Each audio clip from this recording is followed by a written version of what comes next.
ngajari ke kalian betapa mudahnya masuk surga. Kunci jawaban sudah dikasih, kunci pintu masuk sudah dikasih. Kok sampai tidak masuk, ini kebablasan. Paling salah gurunya. Jadi ini kenapa saya sering cerita orang mukmin semuanya itu min ahlil jannah. Itu saya jamin. Sama tidak usah takut su'ul khotimah, tidak usah takut berlebihan seperti itu. Karena setahu saya, setidaknya saya mewakili ulama zaman ini. Rata-rata guru kita ini bermadzhab Syadzili dalam berkeyakinan berpikir tentang Allah. Di antara ini yang mulai saya ngomong serius, supaya tadi kan guyonannya sudah diambil Gus Reza sama Gus Kausar. Saya tahu kenapa mereka guyon. Kalau ngomong serius takut kalah sama saya.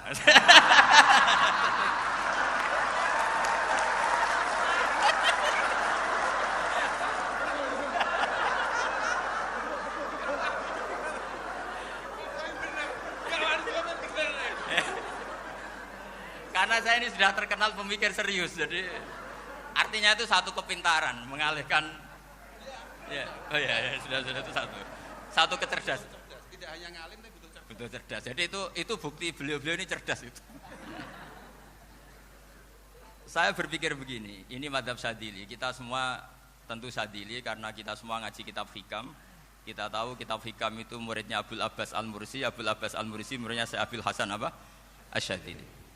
Saya masih ingat betul makalah itu dan saya ulang-ulang. Setiap saya ngajar di sarang saya ajarkan ini.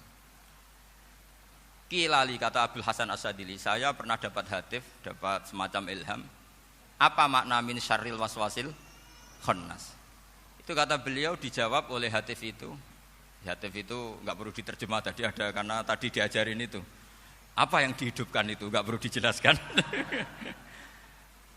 Kata hatif tadi, waswasun yadkhulu bainaka wa baina habibika yunsika altofahu alhasanah wa yudzakiruka af'alaka asyi'ah wa yukassiru indaka dzatas shimal wa yuqallilu indaka dzatal yamin liya'dila bika an husnidzanni billah ila su'idzanni billah. Jadi yang dikatakan waswas adalah kamu digiring untuk hanya ingat sisi-sisi kamu yang negatif, dilupakan bahwa Anda punya sisi-sisi yang positif.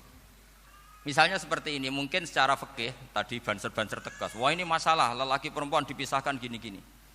Tapi kenapa Gus Ali bilang ya sudah gini gak apa-apa.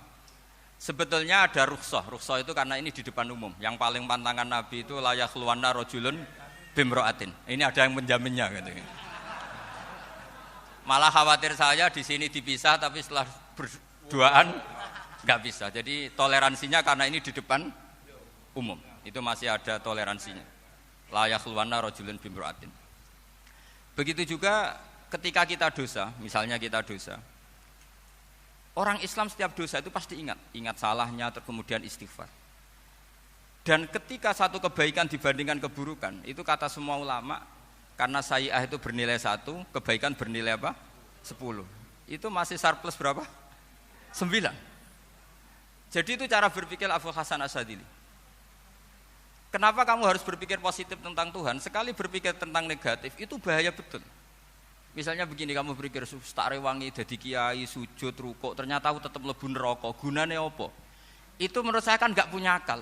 Sujud itu satu kelaziman menghamba kepada Allah. Normalnya seorang hamba itu ya sujud. Kemudian gara-gara kamu ingin masuk surga, terus logika kamu dibalik. Gunanya apa saya sujud?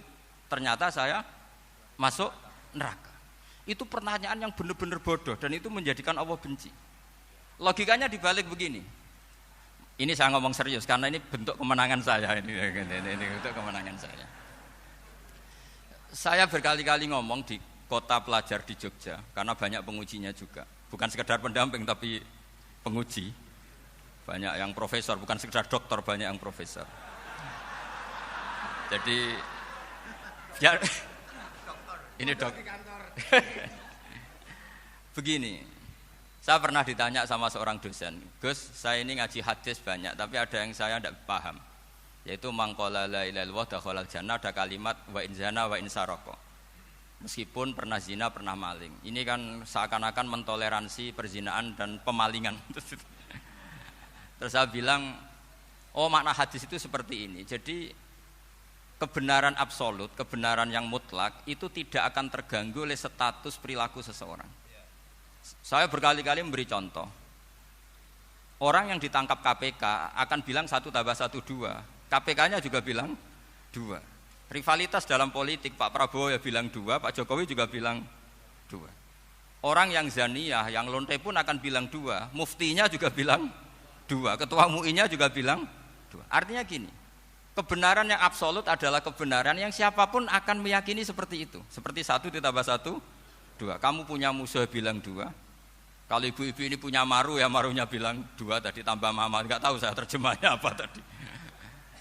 Nah, kebenaran yang absolut itu kebenaran yang siapapun pasti mengakui. Dan uniknya begini, saya pernah ngaji acara himmah, acara pondok sarang di Demak. Kalau kamu bilang 1 ditambah 1 menjadi 2, untuk mengatakan 2 itu kamu butuh hadiah enggak? Mereka semua jawab enggak.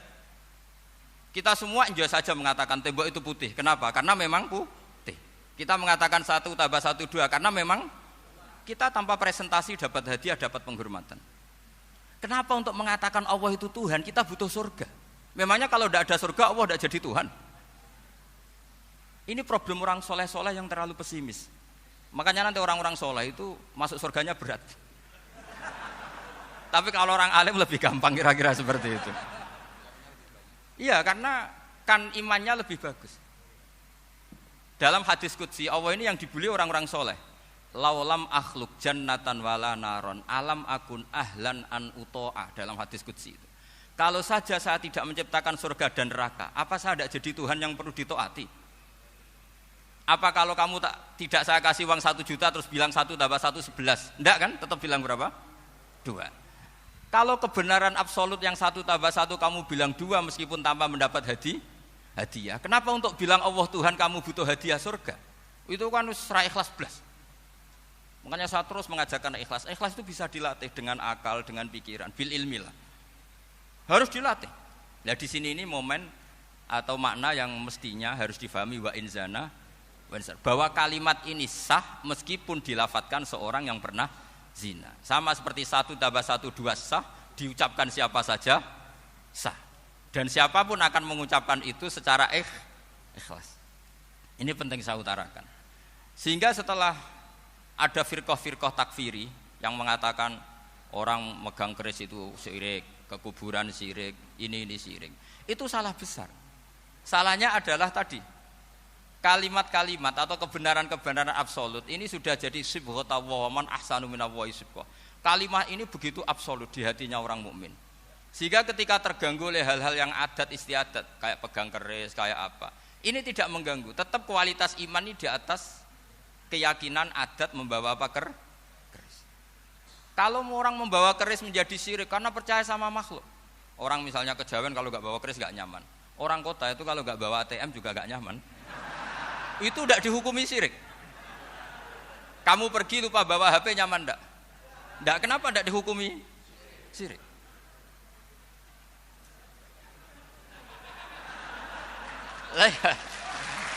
Jadi ini logika-logika. Jadi makanya ini Gus Reza boleh ngeritik saya. Saya itu berkali-kali bilang, saya termasuk ulama yang mau bikin gerakan cangkem elek.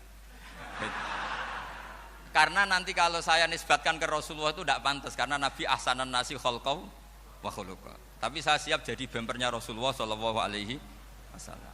Pernah ada diskusi di Jakarta, ini kisah nyata. Apa dalilnya setelah sholat salaman? Mana hadisnya?